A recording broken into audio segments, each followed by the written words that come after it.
ও মেরে মোহতারাম ভাইও, পয়গম্বর হযরত ইউসুফ আলাইহিস সালাতু ওয়াস সালাম যখন মিশরের গভর্নর, তখন মিশরের মধ্যে বিশাল এক দুর্ভিক্ষ দেখা দেয়। এই দুর্ভিক্ষের সময় রাষ্ট্রীয় যে খাদ্য ভাণ্ডার, ওই রাষ্ট্রীয় খাদ্য ভাণ্ডার থেকে দেশের জনগণকে ত্রাণ সামগ্রী দেওয়া হইতো।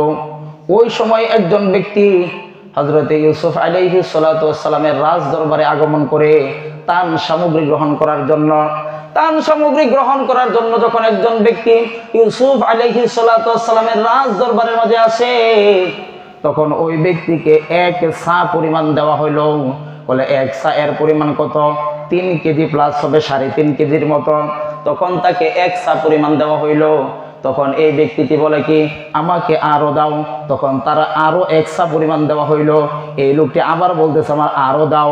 তো এইভাবে 3 বার বলার পরে 3 বারে 3 সা পরিমাণ তাকে দেওয়া হইল। এরপর ওই লোকটা আরো বলতেছে আমাকে আরো দাও। তখন হযরত ইউসুফ আলাইহিস সালাতু ওয়াস সালাম বলে কি, দেশের মাঝে এত দুর্ভিক্ষ, তোমাকে যদি এত পরিমাণ দেওয়া হয় তাহলে অন্যান্যদেরকে কেমনে কি দিব? তখন ওই ব্যক্তি হযরত ইউসুফ আলাইহিস সালাতু ওয়াস সালামকে উদ্দেশ্য করে বলে, ওরে ইউসুফ, আমার পরিচয় যদি তুমি জানতে, তাহলে যতক্ষণ সময় পর্যন্ত আমি না সন্তুষ্ট হইতাম, ততক্ষণ সময় পর্যন্ত তুমি আমাকে দিতেই থাকতে। সুবহানাল্লাহ বলেন। তখন হযরত ইউসুফ আলাইহিস সালাতু ওয়াস সালাম ওই ব্যক্তিকে জিজ্ঞাসা করে, ও মিয়া, তোমার পরিচয় কি? তোমার পরিচয়টা বলো। তখন ওই লোক তার পরিচয় বলতেছে, ও ইউসুফ শোনো, তোমার ব্যাপারে জুলাইখা যে অপবাদ দিয়েছিল মনে আছে নাকি? বলে হ্যাঁ, থাকবে না কেন? বলে তোমার ব্যাপারে জুলাইখা যখন অপবাদ দিয়েছিল, সেই সময় আমি ছিলাম শিশু, আমি ছিলাম আমার মায়ের কোলের মাঝে, আমি সেই সময় দুধ পান করতাম, আমার জবানে তখন কথা ছুটে নাই।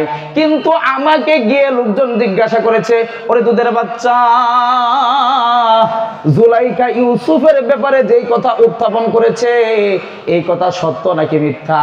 আমি কিন্তু তখনও কথা বলতে পারি না, কিন্তু মাওলা পাক রব্বুল আলামিন মালিকের হুকুমে সেই সময় আমার জবান ছুটিয়া যায়।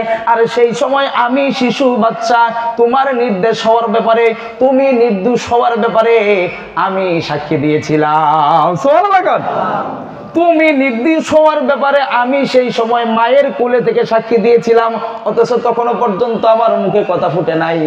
এই কথা শুনে ইউসুফ আলাইহিস সালাতু ওয়াস সালাম এত পরিমাণ খুশি হয়েছে, যেই ব্যক্তিটিকে আগে মাত্র 3 সা পরিমাণ দিয়েছিল, তখন ইউসুফ আলাইহিস সালাতু ওয়াস সালাম ওই ব্যক্তিটিকে 100 সা পরিমাণ, যার পরিমাণ হলো 450 কেজি, এত পরিমাণ দান করছে। এরপর হাজার হাজার দিনার দিরহাম দান করছে, যার বর্তমান বাজার মূল্য অনুসারে তাফসীরের কিতাবের মধ্যে লেখা হয় যে 40 লক্ষ প্লাস হয়ে যাবে। 40 লক্ষ প্লাস টাকার সমপরিমাণ টাকা তারা দেওয়া হয়েছে। আর যাকে 3 সা পরিমাণ দেওয়া হয়েছিল, পরে 300 পরিমাণ সা দান করা হয়েছে। সুবহানাল্লাহ। বলে কেন দিছে? বলে নিজের বিশেষ ফজিলতের কারণে, নিজের মর্যাদার কারণে, নিজের বিশেষ ক্ষমতা বলে হযরতে ইউসুফ আলাইহিস সালাতু ওয়াস সালাম ওই লোককে সন্তুষ্ট কইরা দিছে। তখন হযরতে ইউসুফ আলাইহিস সালাতু ওয়াস সালামের কাছে ওহী আসছে, ওরে ইউসুফ,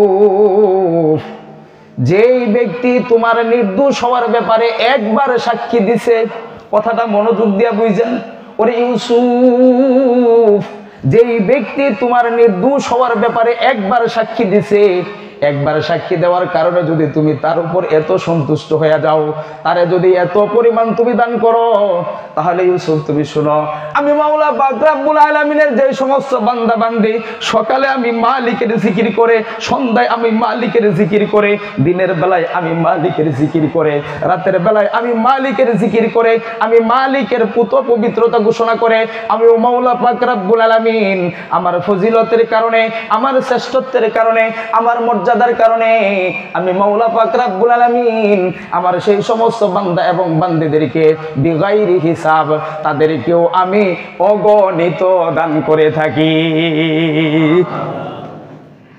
তাহলে এটা কিসের বিনিময় দেয়? বলে নিজের শ্রেষ্ঠত্বের কারণে, নিজের বিশেষ ক্ষমতা বলে। সুবহানাল্লাহ, সুবহানাল্লাহ।